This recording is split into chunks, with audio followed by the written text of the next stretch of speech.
This is Talking Digital Industries, the podcast for technologies and trends that drive industrial enterprises. And I can tell you, I am so happy to be back for season 2. And I think I'm not the only one.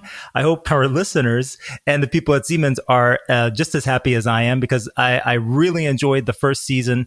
And I know we have so many interesting topics we want to get into. And we're not going to waste any time. We're going to get right into it. My name is Chris Brow, by the way. I'll be your host. And our familiar world is currently upside down. Everything we used to know has changed. And in this situation, the health of everybody is at the highest priority. And the pharmaceutical industry is facing tremendous challenges while searching for new medications and vaccines against pandemic crisis, widespread diseases, or also cancer. To be faster from laboratory to patient is now more important than ever to win the race against time. And I am super happy to have 2 real experts with me today to get more insights into how digitalizing pharmaceutical plants helps shorten market launch times and improve quality even more. Now, on the one side, ladies first, we have Head of Business Pharmaceutical at Siemens Digital Industries, Rebecca Vangenechten.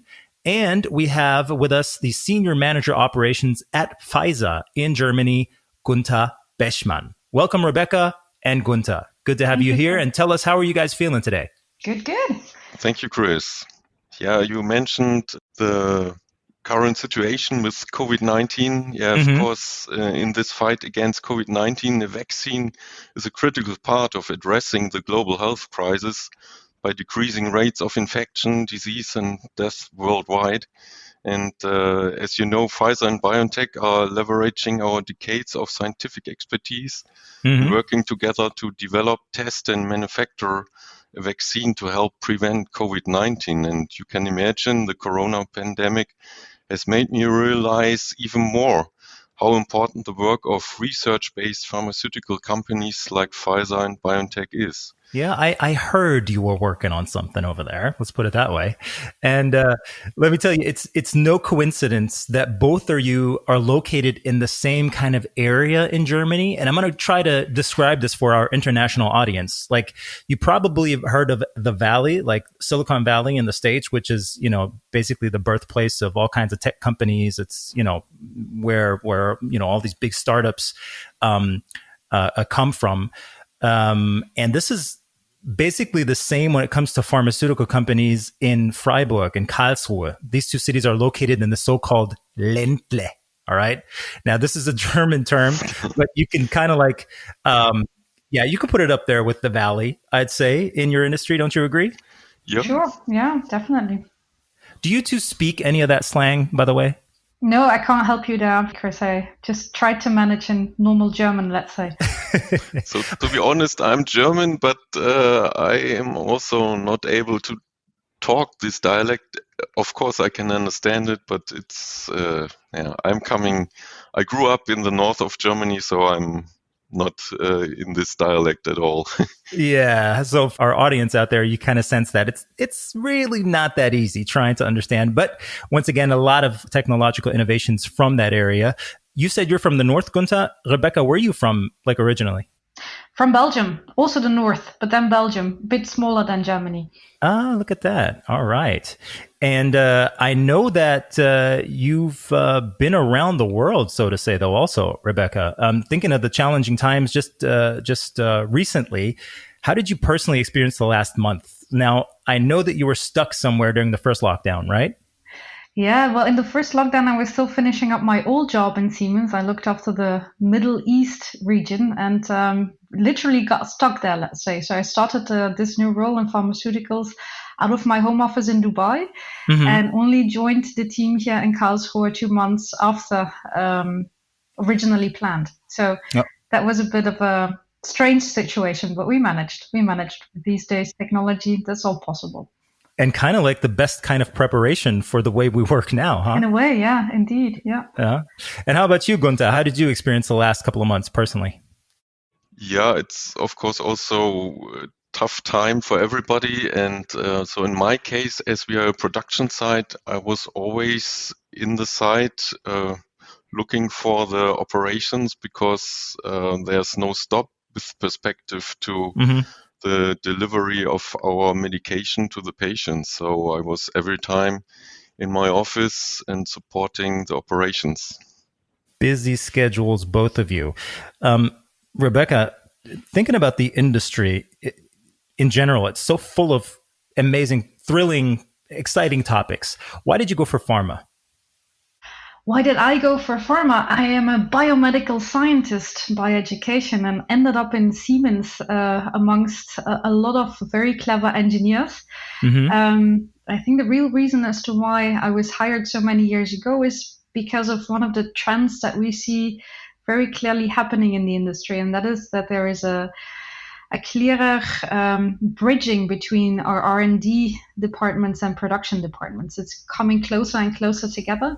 And for that, Siemens thought that it would be nice to have a scientist amongst the engineers. So that's how I joined Siemens and Pharma at the time. All right. And I'm back now. Well, we're happy to have you.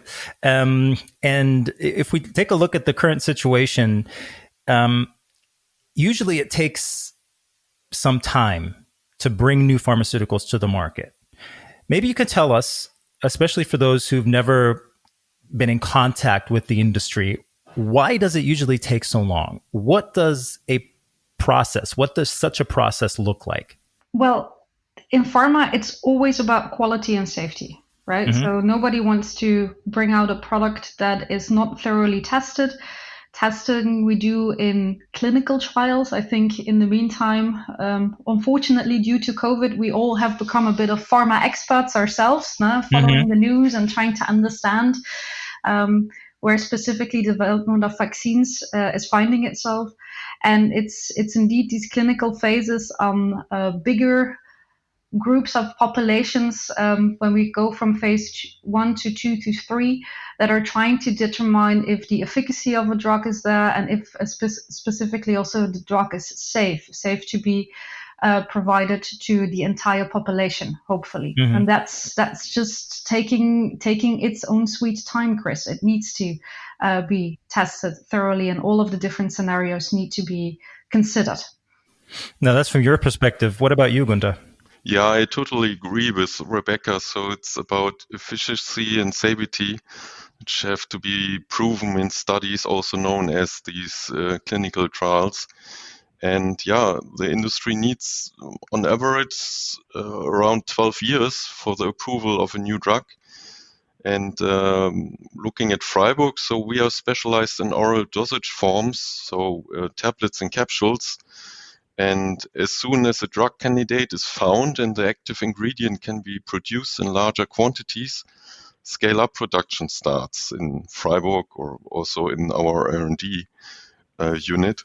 And for this late-stage development, we work closely together with our R&D colleagues in several stages. So there's the lab scale, so we're talking about roughly below 10 kilos batch size. Then we have a pilot scale, which is approximately below 100 kilo, and then the manufacturing scale between 100 and 1,000 kilos, which of course reflects then also the commercial production in line with market requirements.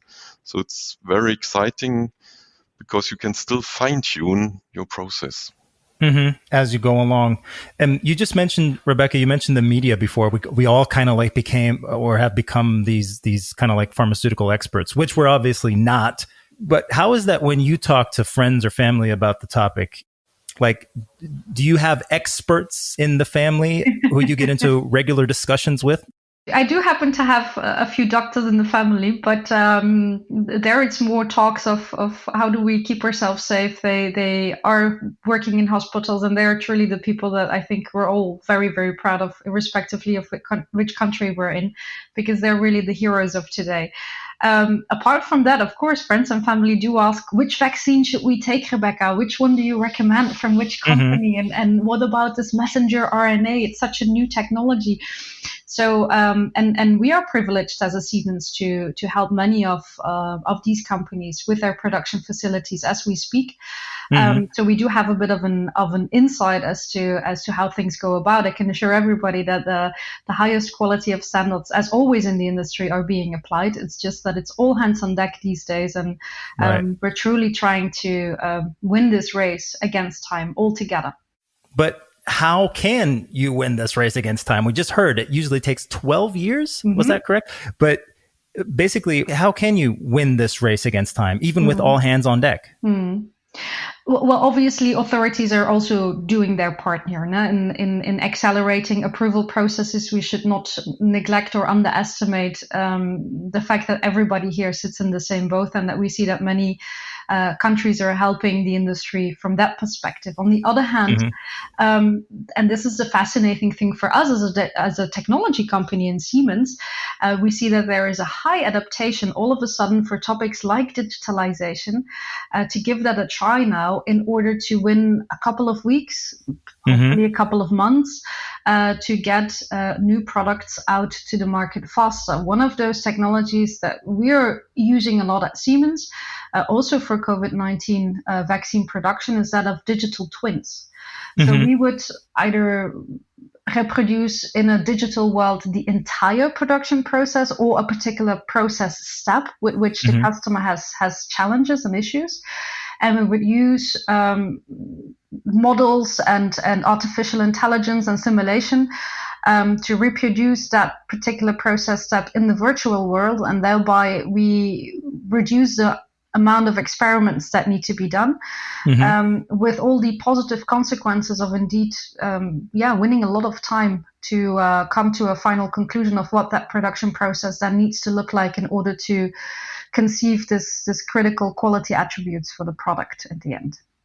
And to our regular listeners out there, you should be familiar with the term digital twins by now. It's basically something that we find across all industries. Meanwhile, if you haven't heard of it yet, please be sure to check out one of the other podcast series of Talking Digital Industries, because we've talked about that many times. But let's get back to this part here. And I'd like to give it back to Gunther again to tell us how we can speed up manufacturing from a producer side of view to win this race. Yeah, thanks, Chris. So, of course, medications from Pfizer urgently needed to help people get healthy and enjoy a good quality of life must be continuously available to patients worldwide in consistent high quality. And to ensure this, Pfizer is further automating and digitalization the production of tablets and capsules. And looking at Freiburg again, we have one example where we did the successful implementation of automated dispensing. So instead of dispensing each of the raw materials manually by the operator, this system dispenses automatically the raw materials into the container for further processing. So the system connects the ordering and the transfer of the necessary raw materials, as well as the computerized weighing scales. So looking at batches of, as I've told you, around 700 or up to 1,000 kilos, you can imagine the benefit. And that's, of course, is also speeding up the manufacturing itself. I can imagine the benefit, but on the other side, I wonder then, why do we need these experts if it's done automatically? Is it like, are there people behind it? Is it all just AI meanwhile? What? Yeah, of course, you need the experts to get such a system into normal production and going running. So it's like inventing a new car. I mean, it's not enough that you can drive a car. Right. But you need also the engineers, the experts to get this car built. I mean, this is, That's a good description, Gunther. Thank you very much for that. Now, we could say the magic happens at Pfizer in Freiburg, I guess. It's kind of like you put all the ingredients, in one pot at the start of the process, and out comes a finished tablet at the end. Right? Is that the dream of every pharmacist? Kind of like you have a kitchen helper, you put all the ingredients in, you just press a button, and out comes a finished meal? Yeah, it's I know what you mean. So you're talking about the continuous manufacturing technology. So this is a further innovative technology which has been implemented at Freiburg. So Due to the new possibilities of automation and digitalization, so I have in mind the computer processing capacities, networking, sensors, etc. The pharmaceutical world now also offers the possibility of continuously producing. And Pfizer is one of the first companies who invested in this technology. And in Freiburg, we launched already our first drug product manufactured with this innovative technology, or so as you call it, magic machine, to the markets in order to provide the patients with the urgently needed medication. So what is so special about the continuous system? As you've mentioned, in simple terms, the active ingredient and other raw materials are fed into the machine at the top, processed at a constant speed according to the specified recipe. And then at the end, the finished film-coated tablet comes out. And via numerous sensors and settings or process data, you are able to monitor the process so that the quality of the product can be checked directly during production. And this is, of course, a big step forward. And coming back to the topic of speeding up development, why is this machine also interesting with regard to the development of a drug substance? Because the previously mentioned work of the scale-up from, as I've told you, 10 kilos lab scale, then the pilot scale, final manufacturing scale, all these steps can now be omitted because depending on the quantity required for tests or clinical studies, the machine can simply run for longer. So what are the current drivers and what are the technological trends in the pharma industry? Rebecca, maybe you can give us your opinion on that.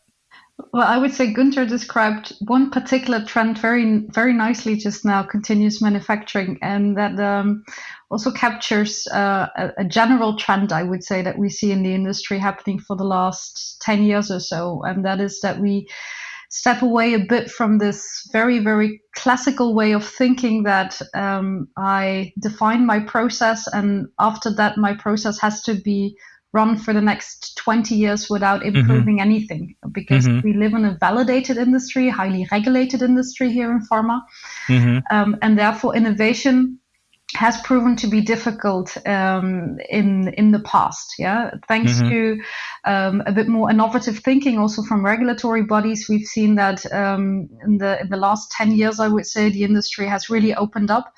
And one of the possible technology trends that come from other industries, if we're honest, is that of continuous manufacturing, allowing us to measure quality in an inline, online, and at-line manner, and not sending every time a sample to the lab and then waiting for the result in order to go back to our process and then start the next production step. So that's a great example, I guess, of a very general trend in the industry. May I interrupt and ask what other industry that comes from? You said it basically comes from another industry? The chemical industry, food and beverage industry, or using this because of the obvious advantages that Gunther was describing already for many decades. Okay. That's another trend that we see. Cancer drugs becoming more and more personalized, becoming more and more specific for a particular patient, even starting with material that comes from the patient. And how do we have logistic processes that make that possible? How do we have production processes that make that possible? That's something that my team is working on with a number of I would say revolutionary thinkers in the industry of how technology can help to make that happen. That sounds very promising. Yeah. I think about the future. Yeah. Wow. So how does the pharmaceutical industry benefit from digitalization? Are there any concrete examples you can give us? Yeah, I mean, digitalization has many obvious advantages, such as accessibility to information or easy and immediate communication, also the ability to share information or increase commercial competition. So going along with initiatives like IMEX, so for those who are not so familiar, it's integrated manufacturing excellence. The digitalization supports greater resource management or improved productivity and increased agility. So these, of course, are big topics in the pharmaceutical operation. Okay, that's once again from a production site. And from Siemens, how do you guys support companies in the digital transformation, Rebecca? Well, we see it, Chris, as a real journey, I would say. Now, first, it's important that together with our customers, we define what the high level goals are. Digitalization in itself should not be the goal. There's a reason as to why we want to digitalize processes in factories. So we want to capture that, and we want to understand what the challenges are of our customers. And usually we do end up with then finding out that digitalization would be a good way as to capture those challenges. And then there's low hanging fruits, and then there's the ones that are a little bit more time consuming, cost consuming. And then there's the ones where even we as a technology company today don't have a solution for yet. And then we go into a co-creation mode with our customers, whereby we would develop something jointly, really based on what the customer is explaining to us, what their challenge is. And a lot of that is also around, do I have data available in my sites, in my processes? If so, am I measuring it? How can I capture it? How can I integrate it? There's a lot of work always in our digital transformation with this regard. Are there industries or processes where no data is created? Is that even a possibility? No. No. Not in pharma, no. Not in pharma. And do you come across clients who are basically starting out like, let's say, a toddler making his first steps? Like, okay, heard of digitalization, but they have no clue of how to implement it, how to start. Are there still companies out there like that? I would say less so here in Europe or North America, but for sure in other countries, yeah, definitely. And then because there is, I mean, it all starts with automation, electrification, automation, and then comes digitalization. So, but the interesting thing in those countries is that if they want to then go for digitalization, they have a white paper to start from, right? So they can go all the way very quickly. Whereas we, obviously in Europe, North America, we have to live, first of all, with what it is that we have, as I said, now what data is already available, how can we make more of that data? And that sometimes is a bit more stringent or a bit more complex, if you like, to work with what it is that we already have in place and make those systems at least as intelligent as possible to make them run in a digital environment. Well, so I guess it goes both ways, I would say. It has its pros and cons. That's exactly what I wanted to say. It both has advantages and disadvantages. But listening to you guys, we could talk about this a bit longer. Looking at the time, though, I think we're already a few minutes over our actual podcast time. So unfortunately, I have to say that was it.